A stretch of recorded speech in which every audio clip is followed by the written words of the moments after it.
Hello and welcome back to the channel. I'm glad to have you here. I came across a post that I found very interesting and it is by Millennial Grind.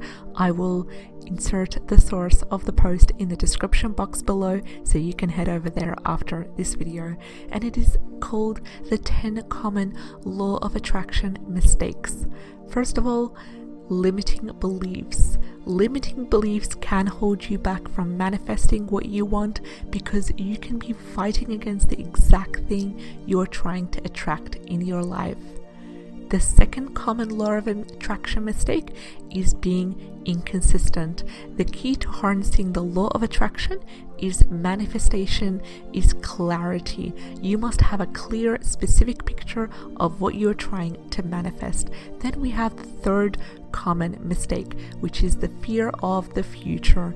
And worry is a low vibe emotion that cuts us off from the presence of the universe. And this causes us to fall out of alignment with the universe, so we lose touch with the universal guidance. Then we have doubt and skepticism. Doubt is an emotion that sends out negative energy into the universe. Proactively shifting our perspective from a place of doubt to a place of belief would do wonders for our manifestations. The fifth common mistake is not taking action. The law of attraction and manifestation is an act of co-creation with the universe. You're going to have to put in the work.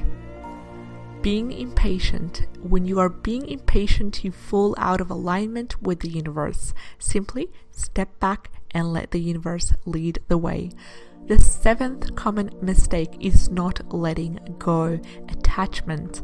Simply allow yourself to fully let go of the outcome. The universe's plan will turn out to be far better than anything you could have ever imagined.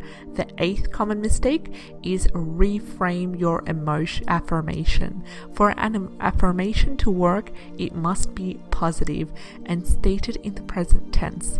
So state it in the present tense and reaffirm it.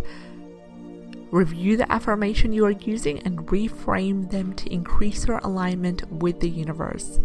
The ninth mistake is not saying yes enough. The universe works in mysterious ways and opportunities can present themselves all of a sudden. So this will require you to step outside your comfort zone and go for it. The last common mistake is lack of gratitude. Gratitude is everything when it comes to manifestation, when it comes to being thankful about what you have and grateful for what you have and for the success of your manifestations. When you are not grateful for what you have, you're in a state of lack. We don't want to be in a state of lack. This gives off a needy and manipulative energy which cuts us off from the help of the universe. We've come towards the end of our video. Then again, I will include the source in the description box below for you to check. If you found this video helpful, like, share and subscribe.